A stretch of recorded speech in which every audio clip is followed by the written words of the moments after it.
하겠습니다. 성전을 깨끗하게 하신 사건, 소위 말하는 성전 이제 정화 사건이라고 부르는데, 오늘 말씀은 이제 그 내용을 한번 보도록 하겠습니다. 주보를 한번 보시면요, 지금 엄청난 사건이 지금 일어나고 있죠. 엄청난 사건입니다. 이게 그냥 우리는 읽어가니까 잘 모르지만 1세기 상황으로 들어가서 성전으로 들어갔을 때는 엄청난 사건입니다. 이 사건이 언제 일어났냐면, 우리가 보통 이제 예수님의 고난 주간이라고 부르는 한 주간 가운데 월요일 날 일어났습니다. 월요일 날, 주일날, 일요일 날이죠. 예수님께서 예루살렘 성에 입성하시고 난 다음 날 예수님께서 성전에 들어가셔서 이런 일을 하셨는데, 매매하는 자들, 여러분들 우리가 가지고 있는 새한글 성경에는 요게 이제 판매하는 자들 또는 사는 자들 그렇게 번역이 되어 있을 거예요. 아주 번역이 더 잘 되어 있죠. 구체적으로 되어 있습니다. 살고 파는 사람들 다 내쫓으시고, 그 다음에 돈 바꾸는 자들의 상과 비둘기 파는 자들의 의자를 둘러 엎으셨다, 이렇게 나옵니다. 그리고 아무나 물건을 가지고 성전 안으로 지나다니는 것을 허락하지 않았다. 이게 이제 15절과 16절에 지금 나와 있는 그 말씀의 내용입니다. 그래서 이 말씀을 보통 사람들이 이제 완전히 성전 안에서 예수님께서 이런 일을 하셨기 때문에 성전 정화로 이렇게 보셔요. 성전을 깨끗하게 하는 사건이다, 이렇게 보는데, 그런데 이제 성전 정화라기보다는 성전 역할 폐지로 보아도 맞습니다. 왜 그러냐면은 성전을 깨끗하게 한다 그러면 깨끗하게 해서 다시 쓰자, 그 뜻이거든요. 근데 지금 예수님의 의도는 깨끗하게 해서 다시 쓰자는 게 아니라 없애버리자는 겁니다. 이 성전 더 이상 의미가 없다. 예수님이 오심으로 말미암아서 이 성전이라는 것이 의미가 없다라는 걸 가르쳐주기 위해서 완전히 뒤집어 놓은 거죠. 그야말로 아마 종교 지도자들 입장에서 난리가 났을 겁니다. 제가 예전에 한번 기도원에 가가지고 이제 그런 일이 한번 있었는데, 전라북도 지역에 있는 기도원이에요. 갔는데 이제 저녁에 한번 가자고 해서 갔습니다. 갔는데 강사 목사님이 오시더니 막 본인이 이렇게 헌금을 하는데 헌금 이렇게 들여다보지도 않고 갑자기 헌금함을 막 던지시더라고요. 그래서 뭐 왜 저러나 그랬더니 예수님도 그러셨다고. 그래서 지금 뭔 소린가? 이제 한번 여러분 생각을 해보세요. 그런 얘기 하는 거 아닙니다. 그런 이제 기도원 같은 데 보통 가면은 이제 헌금을 강조하다 보니까 적게 냈다고 해서 막 어쨌든 그런 하시는가 본데, 예수님의 말씀의 의도를 그렇게 이해하면 안 됩니다. 그러니까 지금 만약에 이렇게 헌금을 냈는데 그러니까 이제 형태는 비슷해요. 만약에 이런 일이 있으면 난리 났을 거예요. 여러분 한번 생각해 보십시오. 대형교회를 갔는데 대형교회 쫙 헌금이 들어왔는데 누군가가 와가지고 그 헌금 바구니를 들고 다 교회당에 던졌다고 한번 생각해 보세요. 이것도 헌금이라고 싹 던져버리면 어떻게 되겠습니까? 난리가 나겠죠. 네? 그런 형태는 그런 형태인데 그거 하라고 하신 말씀은 아니에요.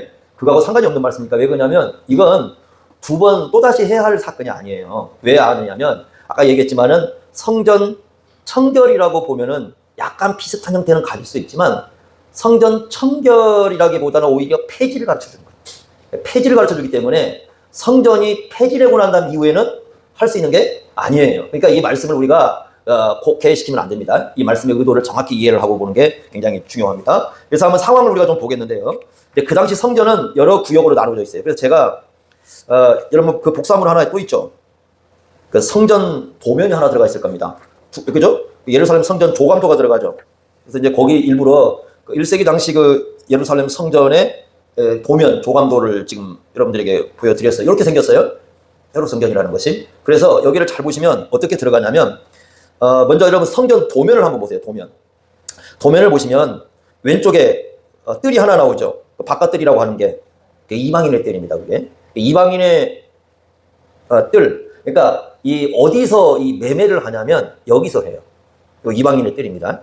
이 이방인의 뜰에서 매매를 하고, 그 다음에 이제 이방인의 뜰에서, 그러니까 이방인들은 거기까지밖에 못 들어갑니다. 유대인이 아닌 사람은 딱 이방인 뜰까지밖에 못 들어가요. 안쪽에 아예 들어가지 못하고 거기까지 여러분 들어가시면 뭐가 나오냐면 오른쪽에 살짝 들어오면 또 무슨 뜰이 나옵니까? 여인의 뜰이 나옵니다. 여인의 뜰이 나오는데, 여러분 우리 주부를 보시면 이방인의 뜰에서 여인의 뜰로 들어가는데 석비가 하나 있다고 그랬죠. 이 석비, 돌로 만든 비석이 하나가 있어요. 여기 뭐냐면 경계 이렇게 표시가 되어 있어요. 경계 표시인데 거기에 경고문이 하나 들어가 있습니다. 어떤 경고문이냐면, 이제 지금 이게 두 개가 발견됐어요. 그러니까 저도 원래 저는 박물관을 좋아하는데 여행 가시는 분들은 박물관을 별로 안 좋아하세요. 근데 이 박물관에 가야만 볼 수 있다고 합니다. 이스탄불 고고학 박물관이 하나가 있고 이스라엘 박물관이 하나 있는데, 이스라엘 박물관도 저희 못 가봤기 때문에 거기를 이걸 보지는 못했는데, 이게 석회암으로 된 이 비입니다. 비인데 높이가 한 90cm 정도 됩니다. 그러니까 한 1m 좀 못 되죠? 높이가 한 90cm, 너비가 한 60cm 정도 됩니다. 이게 90cm, 60cm. 그 섭비 두께가 한 15cm 정도 되는데 무게가 한 50kg에서 한 80kg 정도 된다고 그래요. 여기 그리스 말로, 그러니까 성경은 이제 헬라 말로 써 있는데, 이 그리스 말로 써 있는데, 이 그리스 말로 거기에 써 있는데 뭐라고 되어 있냐면, 어떠한 이방인들도 이 울타리를 넘어가는 자는 붙잡히면 죽음에 대해서 스스로 책임져야 된다. 그러니까 여기를 넘어가면 붙잡히면 죽는다는 거예요. 이방인들은 못 들어가요. 어디를 못 들어가요? 여인의 뜰을 못 들어가요, 아예. 여인의 뜰로 가야 되는데 여인의 뜰을 들어갈 수가 없습니다. 그러니까 이 여인의 뜰은 유대인 남녀가 함께 들어가요. 함께 들어갈 수 있는데 여기까지만 여자들은 들어가는 겁니다. 그러니까 이 이상은 못 들어가요. 여기까지만 들어가는 거예요. 근데 여기에 여인의 뜰에 뭐가 설치가 되어 있냐면 그 헌금함이 여기에 설치가 되어 있어요. 3개가 아니라 13개입니다. 13개의 그 이 헌금함, 연복인데, 연복에 혹시 여러분들이 이게 나와 있는지 모르겠는데요. 그 이렇게 인터넷 나왔는지 모르겠는데 이렇게 그 나팔 모양으로 되어 있습니다. 나팔, 이렇게 들어가는 입구가 이렇게 나팔 모양으로 되어 있고, 이렇게 금속으로 되어 있어요. 금속으로 되어 있기 때문에 동전을 만약에 거기 딱 넣잖아요. 소리가 들려요. 그러니까 여러분들이 그 마가복음 12장에 가보면 그 가난한 과부가 두렙돈 헌금을 하죠. 소리 들려요. 예, 금속이라. 이게 땡그랑이 소리가, 그죠? 여러분 구분할 수 있겠습니까? 500원짜리, 100원짜리, 50원짜리, 10원짜리 만약에 딱 던지면 딱 듣고, 저거 500원짜리다. 저거 10원짜리다. 저거 100원짜리다. 어디 할 수 있겠습니까? 전사님 나중에 언제 한번 그거 해서 우리 저 상복기 하죠. 게임으로. 알아맞히는 사람. 근데 되게 이제 그걸 늘 접촉하는 사람은 알아요. 늘 접촉하는 사람은 그걸 어느 정도 느낄 수 있어요. 그러니까 그게 여인의 뜰에서 일어나는 거예요. 그 사건이. 그 여인의 뜰에서 이제 헌금함이 설치되어 있기 때문에 13개가 설치되어 있는데 이게 용도가 다 달라요. 뭐 요것은 예를 들면 뭐 성전 그 보수를 위해서 헌금하세요. 뭐 그런 함이 따로 있고 이렇게 다 이렇게 따로 있는데 13개의 목록을 갖고 이제 거기다 이제 헌금을 하는 겁니다. 자, 그 다음에 이제 들어가는 곳이 좀 들어가다 보면 뭐가 나오냐면 이스라엘 뜰이 나옵니다. 그 이스라엘 뜰 보시면 찾으셨습니까? 니카노름은 들어가고 나면 바로 이스라엘 뜰 나오죠? 그 이스라엘의 뜰은 유대인 남자들만 들어가요. 예, 남자들만 들어가는데 여기는 그 제사를 드리기 위하여 기다리는 공간이에요. 제사를 드리기 위해서 어떤 유대인 남자들이 제사를 드리기 위해서 기다리는 공간이고, 그 다음에 이제 들어가게 되면 제사장의 뜰이라는 게 나옵니다. 그럼 그 제사장의 뜰을 보시면 설치되어 있는 거 있죠? 제단 있고, 그 다음에 물두멍이 설치되어 있죠? 그 다음에 이제 여기는 성소와 지성소를 들어가는 현관이 있고요. 이렇게 되어 있습니다. 그리고 나서 들어가고 나면 성소가 있고 이제 지성소가 있습니다. 이렇게 있는데 이제 성소로 그 들어가게 되면은 이제 성소에도 여러 가지가 또 이제 설치가 되어 있는 게 있습니다. 예를 들면 분향단, 분향단이 거기에 있고요. 그 다음에 그 등잔대, 금 등잔대가 거기 있고, 진설병 상이 그 안에 있습니다. 그리고 이제 맨 안쪽에 뭐가 있냐면 지성소가 있는데 여기는 딱 1년에 한 번만 들어갑니다. 그것도 대속죄일 날 대제사장만 들어갑니다. 자, 이렇게 되어 있습니다. 이게 성전 구조입니다. 그런데 지금 이 사건이 발생한 곳이 어디라고요? 이방인의 뜰입니다. 이걸 이해하는 게 중요합니다. 그래야 예수님의 말씀이 좀 더 이해가 될 수가 있을 것 같아요.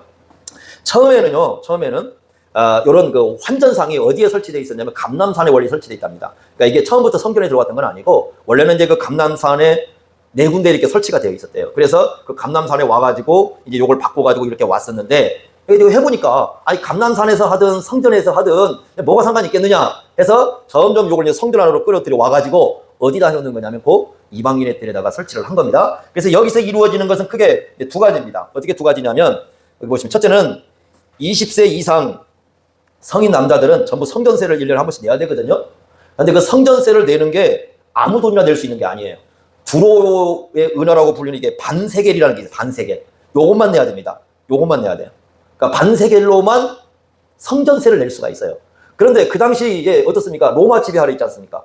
로마 지배 아래 있으면 되게 사람들이 또 어느 동전을 쓰기 쉬워요? 로마의 동전이잖아요. 그리고 이스라엘 백성들이 그 헬라파라고 해서 헬라에 흩어져 있잖아요. 그럼 주로 어떤 동전을 씁니까? 또 헬라 동전이거든요. 자, 보십시오. 여기 반세겔도 은화예요. 그런데 그 성경에 뭐 데나리온 들어보셨죠? 데나리온은 로마 은화예요. 그러면 데나리온과 같은 가치를 가지는 게 뭐냐면 드라크마. 드라크마도 은화예요. 요건 헬라 돈이에요. 그러니까 드라크마 쓰고 그 다음에 데나리온 쓰고 그러잖아요. 그럼 이 사람들이 와가지고 요거 쓰는 거 갖고 헌금을 드릴 수가 없어. 그래서 어떻게 하느냐? 바꿔야 돼요. 반세겔로. 그러니까 그걸 바꿔주는 사람들. 그럼 바꿔주면서 어떻게 하겠습니까? 이제 삥땅 치는 거죠. 여기다가 돈을 붙여가지고, 그죠? 그 짓을 하는 겁니다. 그래서 이걸 가지고 돈을 갖다가 이제 그거 가져가는 거. 또 하나가 있습니다. 또 이런 게 있어요. 두 번째는 뭐냐면, 자, 이제 예루살렘 오게 되면은 소나 양, 비둘기 같은 걸로 희생 제물을 드리지 않습니까? 희생 제물을 드리러 사실 예루살렘 여기에 오는 거거든요. 그러면 이런 거 못 드리죠. 여러분 눈 익은 거, 저는 거, 뭐 이런 거 못 드리지 않습니까? 그럼 그걸 누가 판단하겠습니까?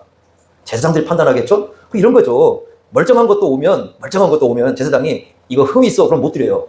그럼 어떻게 해야 됩니까? 제사를 드려야 되니까 다시 사야 돼요. 그러니까 아예 그냥 안 갖고 오는 거죠. 그런데 그럴 수밖에 없어요. 예를 들면 나사렛에서 나사렛에서 양을 끌고 온다고 생각해 보세요. 끌고 쭉 와요. 오면은 그 양이 며칠 걸어서 와야 되는데 그렇지 않겠습니까? 그런 양을 놓고 이거 불합격. 그래 버리면 이 희생제물들이 어떻게 되겠습니까? 안 되겠죠. 그러니까 어떻게 하느냐? 자기들이 양을 키워가지고 양을 키웠어요. 그래서 이제 일설에 의하면 예수님 그 탄생하실 때에 그 목자들 있잖아요. 그 목자들이 성전 양을 키우는 사람들이에요. 그 주변에서 얼마 안 떨어져가지고 이제 키우는 사람들입니다. 그럼 이 사람들이 이제 양을 갖고 와가지고 판매를 하는 거죠. 이게 양이다. 그럼 어떻게 하겠습니까? 돈을 갖다 또 올리겠죠. 어? 또 돈을 올리는데 또 돈을 또 뭘로 바꿔야 돼? 또 바꿔야 다른 걸로 바꿔야죠. 이런 식으로 하는 거예요. 그렇게 해서 그 성전에서 돈을 계속 이렇게 착복을 하는 겁니다. 그래서 이제 어떻게 되느냐? 이제 그 돈을 갖다가 제사장이나 이런 사람들이 가져가지 않겠습니까? 그래서 여러분 보시면 1세기에 가보면 그 땅을, 그러니까 대지주처럼 땅을 갖고 있었던 사람들이 누구였냐면 제사장들이었어요. 그 1세기 연구하시는 분들의 얘기입니다. 그러니까 곳곳에 땅을 다 갖고 있는 거예요. 이 제사장들. 그 앞에서 있는 지도자들이. 땅을 거의, 그 나머지는 소작농들이. 그러니까 이런 그 상황이 발생을 하는 겁니다. 바로 이게 1세기 때 발생했던 추악한 일이에요.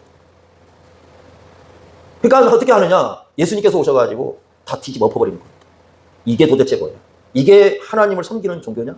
니들이 정말 하나님 섬기는 거냐? 해가지고 이거 완전히 이걸 뒤집어 엎어놓는 겁니다. 이런 사건이 발생을 한 거죠. 그것이 오늘 본문의 말씀의 모습이에요. 자, 이런 모습을 한번 보겠습니다. 자, 그러면서 이제 아까 얘기했지만은 중요한 건 성전이 폐지되는 의미를 갖는데 2번을 한번 보겠습니다. 이 성전이 왜 이렇게 중요하냐라는 문제거든요. 자, 우리가 성경 전체적으로 이제 성경을 한번 보겠는데, 여러분 성막하고 성전하고 뭐가 다르죠? 성막과 성전의 다른 점. 네? 쉬워요. 성막은 갖고 다닐 수 있고 성전은 못 갖고 다니는 겁니다. 그러죠? 성막은 장막이잖아요. 천막으로 돼 있잖아요. 갖고 다녀요. 성전은 못 갖고 다니는 건축이라 갖고 다닐 수가 없습니다. 그래서 성전 그럴 때는 성막도 염두를 해 두셔야 됩니다. 여러분들이 구약을 보시면 이 성전은 두 가지 의미가 있어요. 하나는 뭐냐면 상징적 의미가 있고 또 하나는 그림자의 의미가 있습니다. 이게 모형의 의미라고 불러요. 그러면 상징적 의미는 뭐냐? 성막을 만들 때 계속 강조했던 게 뭐냐면 여기는 하나님이 거하시는 집이다. 그러니까 누가 거하시는 곳이다? 하나님이 거하신다. 그러니까 그 안에 누가 사신다는 겁니까? 하나님이 사셔요. 하나님의 집이에요. 여러분들 그 내용에 보시면 하나님의 영광이 충만했다 이렇게 말씀을 합니다. 이건요 안 없어져요. 신약 시대에도 이건 그대로 계속해지고 있습니다. 그러니까 구약 시대만이 아니라 신약 시대에도 상징적 의미는 계속 갖고 있어요. 그리고 여러분들이 요한계시록 가보면 21장 3절에 가보시면요 21장 3절에 그 새 예루살렘이 내려오지 않습니까? 새 예루살렘의 핵심이 뭐냐면 삼위일체 하나님이 함께 거하는 거예요. 그러니까 하나님이 거한다는 이 성전의 개념은 에덴 동산부터 시작해가지고 새하늘과 새 땅이라는 이 부분까지 성경 전체에 걸쳐서 이것은 그대로 다 유지가 되는 겁니다. 이것은 그대로 성전의 의미는 계속 살아있습니다. 지금도 살아있어요. 그 의미는. 좀 이따 보겠지만은 두 번째는 뭐냐? 그림자예요. 그림자. 여러분 그림자는요 그냥 생기는 게 아니라 그림자는 뭐가 있어야 생기죠. 이게 그걸 실체라고 부르는 게 뭐냐면 이게 만약에 이게 컵에 이렇게 그림자가 생기려면 이 컵이라는 게 있어야 돼요. 컵이 없으면 그림자가 생길 수가 없죠. 요 그림자가 있다라는 건 뭔가 실체가 있다라는 거죠. 그래서 구약을 그림자라고 불러요. 그러니까 이 그림자가 있다라는 건 뭐가 있는 거예요? 실체가 있는 거예요.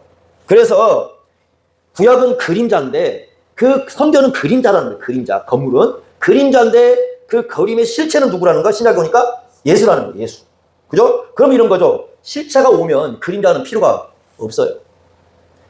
예, 필요가 없어. 그러니까 구약에서 얘기하는 건물로서의 성전은 어떻게 되나? 폐지가 되는 거예요. 왜? 누가 왔으니까, 진짜가 왔으니까 이렇게 말씀을 하는 거예요. 성경에서 이렇게 가르쳐줘. 이게 성전에서 이제 가르쳐준 두 가지 굉장히 중요한 부분이에요. 그러니까 어느 부분은 폐지가 되고 어느 것은 계속해서 유지가 돼요. 어떤 면에서 유지가 되느냐? 상징적인 것은 유지가 되는데 그림자는 폐지가 돼요. 이거 성전을 이해할 때 이 부분 이해를 하셔야 됩니다. 그러면 성전이 행하는 기능, 왜 하나님께서 성전을 세웠느냐? 두 가지 기능이 있다고 말씀합니다. 거기 여러분 주보를 한번 보세요. 출애굽기 25장 22절입니다. 거기 같이 한번 읽어보겠습니다. 그 구절 같이 읽겠습니다. 시작. 거기서 내가 너와 만나고 속죄소 위 곧 증거궤 위에 있는 두 그룹 사이에서 내가 이스라엘 자손을 위하여 내게 명령할 모든 일을 내게 이르리라. 여기 보니까 두 가지죠. 첫째는 내가 너와 뭐 하겠다? 만나겠다. 그래서 성막의 다른 이름이 뭐냐면 회막이에요. 만남의 집이에요. 만날 했다 쓰니까 만나는 거예요. 하나님이 누구를? 그의 백성들을 만나는 거죠. 요겁니다. 두 번째는 뭐라고 되어 있냐면 내가 명령할 모든 일을 내게 이르라. 그러니까 말씀을 주시는 곳입니다. 말씀을 주시는 곳이에요. 두 가지 의미가 있어요. 첫째는 만남이라는 의미가 있고 둘째는 뭘 주시는 곳이다? 말씀을 주시는 곳이다. 그게 바로 뭐예요? 성전에서 행하는 중요한 기능이에요. 자, 그런데 어떤 일이 발생했느냐? 한번 보겠습니다. 예수님께서 17절 보십시오. 여러분, 우리 성경 17절 보시면 두 구절을 인용을 하십니다. 먼저 17절 말씀 같이 한번 읽겠습니다.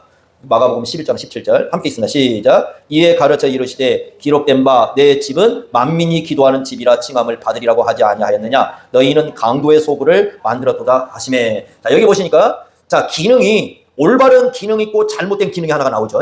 올바른 기능이 뭐냐면 이건 이사야 56장 7절 말씀을 인용한 건데 이는 내 집이 어떤 집이다? 만민이 어떻게 하는 거다? 기도하는 집이다.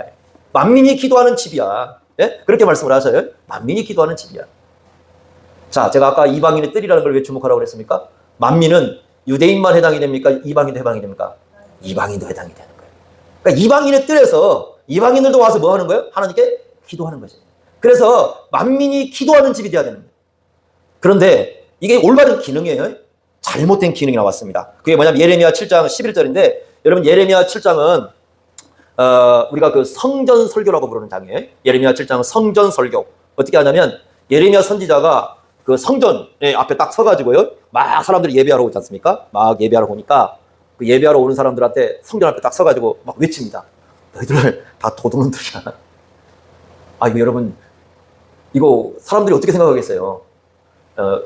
요즘 보니까 뭐 한국에서 뭐 제일 큰 교회 뭐 이렇게 얘기도 막 하는데 한번 생각해 보세요. 한국에서 제일 큰 교회당 앞에 누가 딱 있는데 하나가 선지라는 사람이 딱 서 있습니다. 뭐 면도도 않고 머리도 뭐 그냥 별로 이렇게 야간 것이나 한번 딱 서가지고 막 사람들이 막 손잡고 즐겁게 하나님 잡고 예배한다고 오는데 오는 사람한테 소리 지르는 겁니다. 너희들 다 도둑놈들이라고.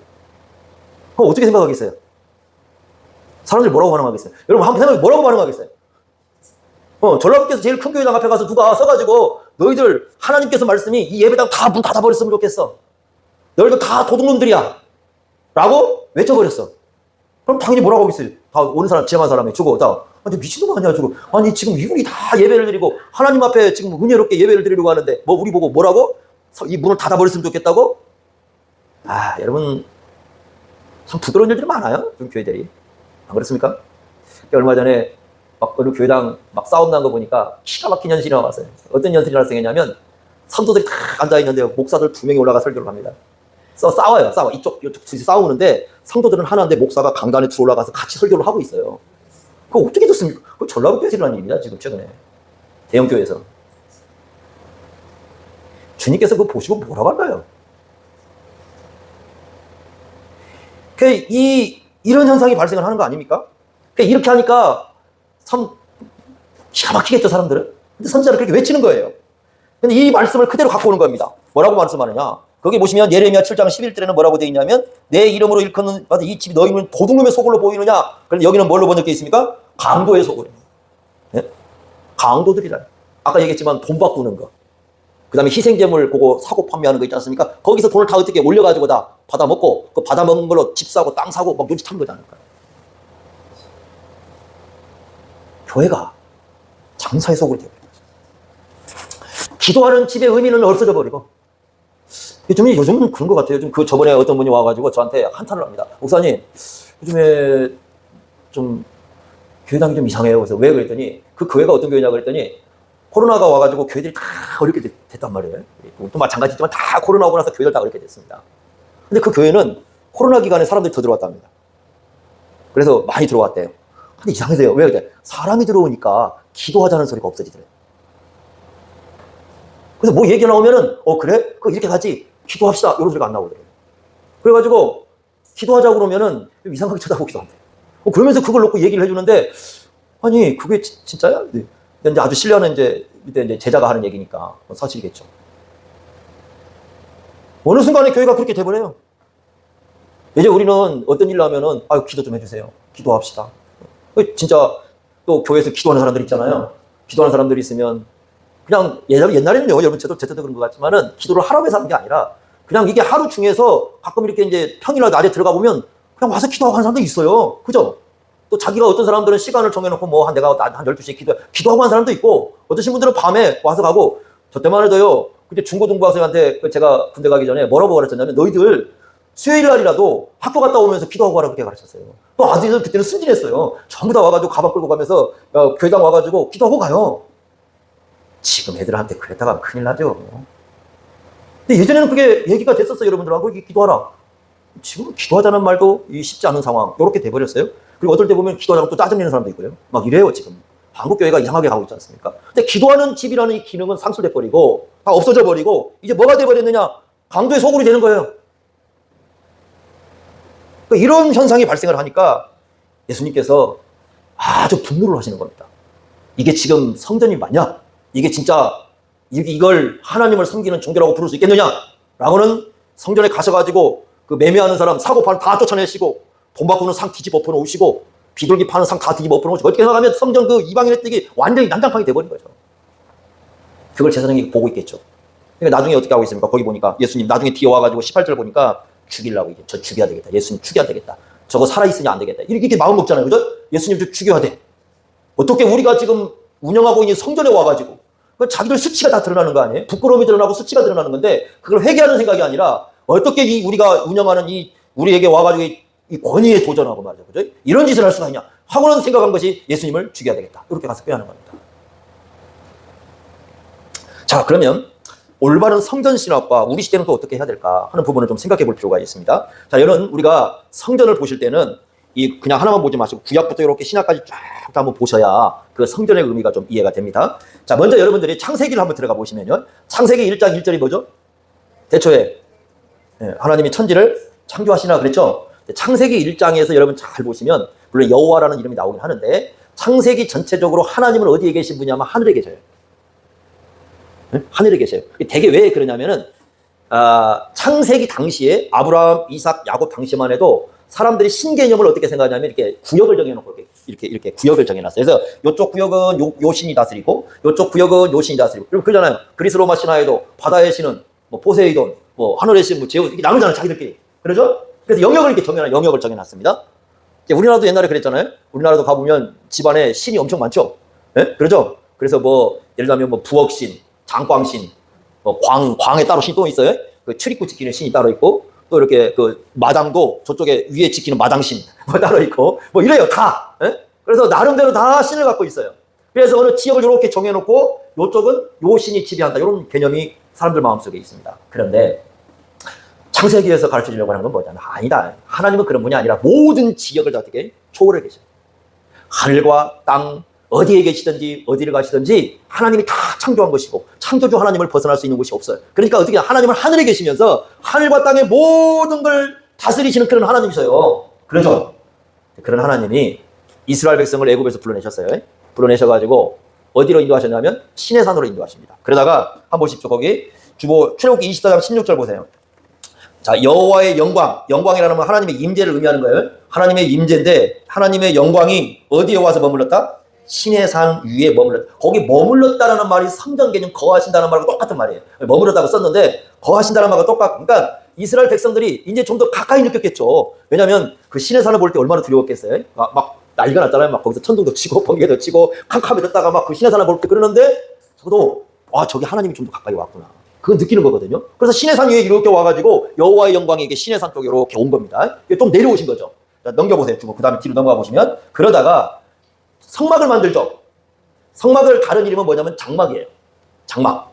장막인데 이동식 장막이거든요. 근데 요것은요, 이스라엘 백성들이 원래 살던 집을 뭐라고 불러요? 그 광야에서 그냥 장막이라고 불러요. 그러니까 장막이라고 그러면 평범한 집이에요. 평범한 집을 짓는 거예요. 평범한 집인데 거기 보니까 이렇게 되어 있습니다. 출애굽기 40장 34절 한번 같이 읽어보겠습니다. 시작. 구름이 해막에 덮이고 여호와의 영광이 성막에 충만하네. 자가 여호와의 영광이 어디에 머물렀다고요? 시내산이죠. 그게 어디로 내려와서 이제 장막으로 내려온 거야. 그러니까 완전히 어떻게 하냐면 이스라엘 백성들이 터져서 삶으로 내려와 버렸어요. 하나님께서. 자, 신의 산에 있어서 누구만 만났어요? 거기는 모세밖에 못 올라갔어요. 밑에 같이 올라갔던 장로들 못 갔죠? 여호수아도 못 올라갔어요. 모세 혼자만 올라갔어요. 그런데 그 여호와 영광이 신의 산에 있다가 어디로 내려와 버렸어요? 장막으로 내려와. 그러니까 이스라엘 백성들이 살던 그 자리에 내려와 버린 거예요. 그죠? 그걸 그대로 솔로몬 성전도 마찬가지예요. 그래서 그 열왕기상 8장 10절에 보시면 이렇게 되어 있습니다. 구름이 여호와의 성전에 가득하며 여호와의 영광이 여호와의 성전에 어떻게 했다? 가득했다. 역시 그 건물 안에 오신 거죠. 그러니까 장막에 가득했고 성막에 가득했어요. 사람들이 사는 세계 속에 오셔서 가득했어요. 그런데 이제 우리가 신약으로 오게 되면 요한복음 1장 14절에 이렇게 말씀했습니다. 말씀이 뭐가 되었다? 육신이 되었다. 사람이 되었다고 말씀합니다. 우리 가운데 뭐 하신다? 거하신다. 이 거하신다는 말이 장막을 치다라는 말이에요. 장막을 치다. 그래서 우리가 그의 뭘 봤다? 영광을 봤다. 그리고 2장 21절에 요한복음 2장 21절에 이렇게 말씀했습니다. 예수는 성전된 자기 뭘 가리킨 거다? 육체다. 그러니까 성전이 누구라는 거예요? 이제 예수님이시죠. 예수님이 어떻게 했냐면 성전이 이제는 그것도 필요가 없어. 집도 다 필요 없어. 어떻게 되셔요? 그냥 인격이 되셔가지고 그냥 아예 사람이 되셔서 오셔가지고 만나주시는. 그래서 예수님을 만나면 은혜 베풀어 주시고, 성전이 기도하는 곳이잖아요. 예수님께 기도하면 받아주시고, 성전에서 은혜를 베푸시잖아요. 은혜 베풀어 주시고, 또 말씀 주시고, 다 성전으로 예수님이 하시는 거예요. 말씀 주시고, 고쳐주시고, 그죠? 은혜 주시고, 기도 들어주시고. 예수님이 아예 그냥 사람으로 오셔가지고 다니시면서, 그러니까 어떻게 생각한다면 성전 개념보다는 성막 개념이에요. 성막은 돌아다닌다고 그랬잖아요. 성전은 머무른다고 그랬잖아요. 예수님이 돌아다니시는 거예요. 그냥 인격화 되셔가지고 돌아다니시면서 사람을 진짜 만나는 거예요. 진짜 예수는 머리 둘 곳이 없어요. 집이 필요가 없는 거예요.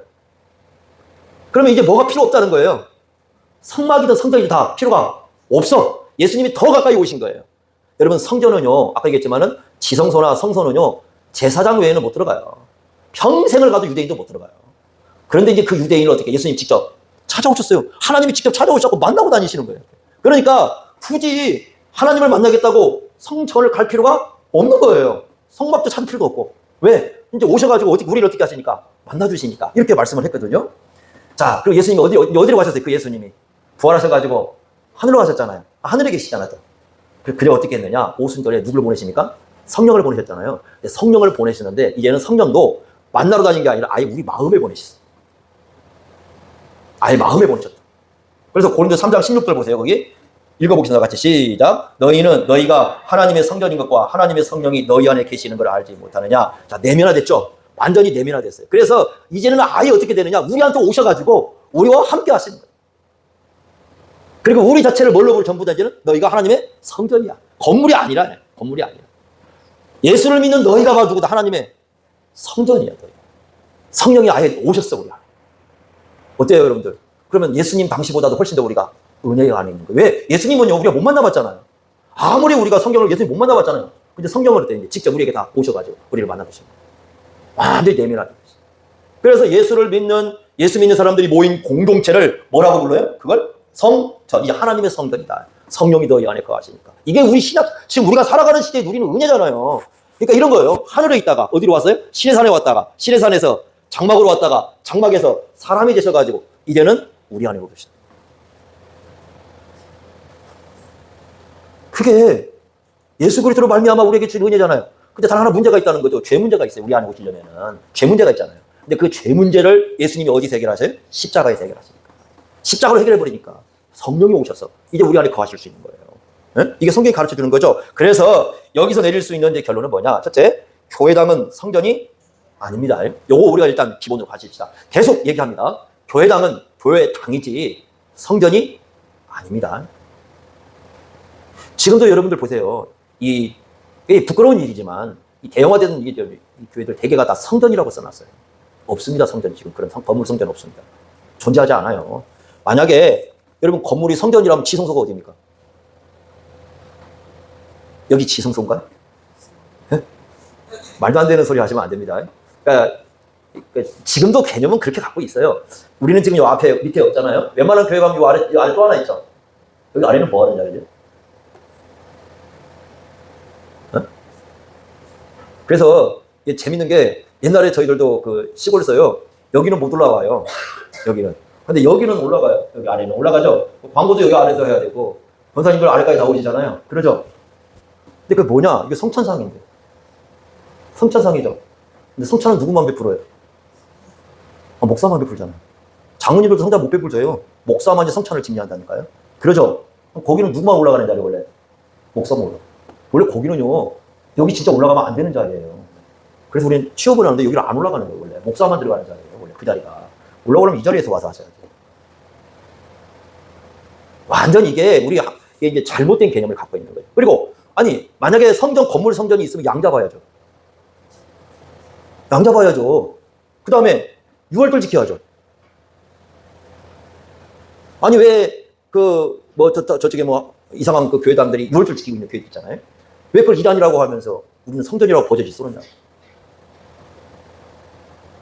안식을 지켜야죠. 그러면 제사장이 있어야죠. 목사가 제사장은 아니잖아. 그러니까 건물이라는 것은 어떻게 교회, 우리가 이제 이 교회, 예수를 믿는 이 공동체를 교회라고 해요. 이 교회가 모이는 공간이에요. 그래서 우리가 그러잖아요. 우리가 사람들이 살아가는 집을 아름답게 가꾸죠. 그래서 우리가 교회 공간도 예쁘게 아름답게 가꾸는 거지, 이 자체가 성전이기 때문에 가꾸는 게 아니에요. 그러니까 그런 말을 쓰는 게 아니에요. 성전이라는 개념이 아니고 그냥 이게 우리가 모이는 공동체예요. 예수님. 교회는 저와 여러분들이 교회입니다. 이걸 우리가 생각해야 됩니다. 그러니까 요즘에 이제 그 사람들이 막 교회당 규모가 마치 성전의 크기가 되는 것처럼, 그래서 막 엄청난 그 크기를 갖고 있으면 이게 엄청난 성전이 돼가지고 이게 뭔가 대단한 것처럼, 절대 거기에 속으시면 안 됩니다. 예수님은 한 번도 그렇게 하신 적도 없고 사도들도 그런 적이 없고, 교회 역사상요 지금 같은 건물은 300년 동안 없었어요. 최초의 건물도 등장하는 게 그 바실가랑 뭔가 근가 등장하는 게 한 200~300년 지나서예요. 그러니까 우리가 뭐가 중요한가를 생각을 해야 됩니다. 자, 이게 이제 첫 번째 우리 생각해야 될 것. 두 번째는 뭐냐? 예수 믿는 공동체가 성전이라고 그랬잖아요. 그러면 어떻게 해야 되느냐? 거기 써 있는 것처럼 진정한 간판은 밖에 붙어 있는 간판이 아니고 우리가 성전이기 때문에 누가 진짜 간판이에요? 예수 믿는 사람들이 간판이에요. 그러니까 예수 믿는 사람들이 여러분들이 잘해야 돼. 나가서 어디 다닙니까? 목자염성교회 다닙니다. 그럴 거 아니겠습니까?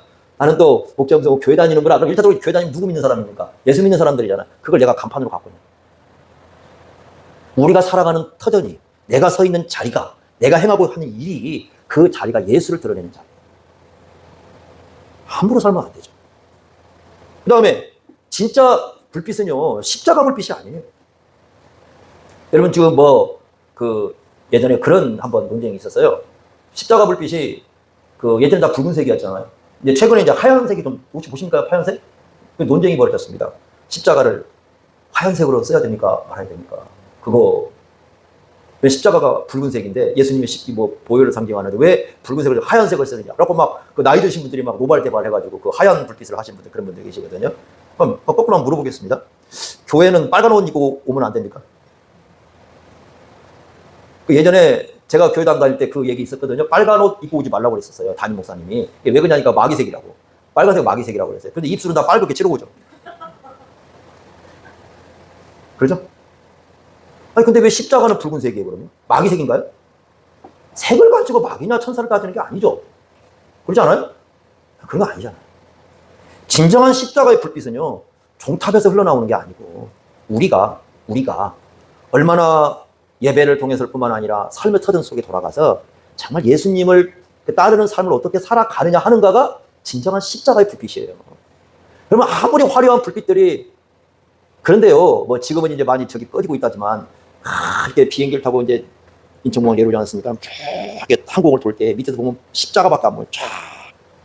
쫙. 네, 이 십자가 불빛을 없애라는 게 아니라 진짜 십자가의 모습을 드러내는 건 우리의 삶이에요, 삶. 이게 중요한 겁니다.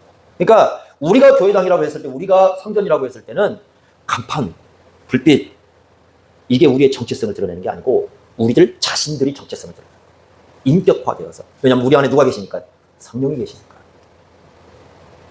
세 번째는요, 여기서 한 가지 이제 깨달을 게 있습니다. 뭐냐면 개혁인데요. 이제 예수님께서 지금 뒤집어 엎어 놓으셨잖아요. 근데 거기 우리 지난번에 우리 주일 학생들 했던 디모데전서 4장 5절 말씀 기억하나? 성경학교 때? 다 잊어버렸어요? 맞나? 4장 5절? 맞습니까?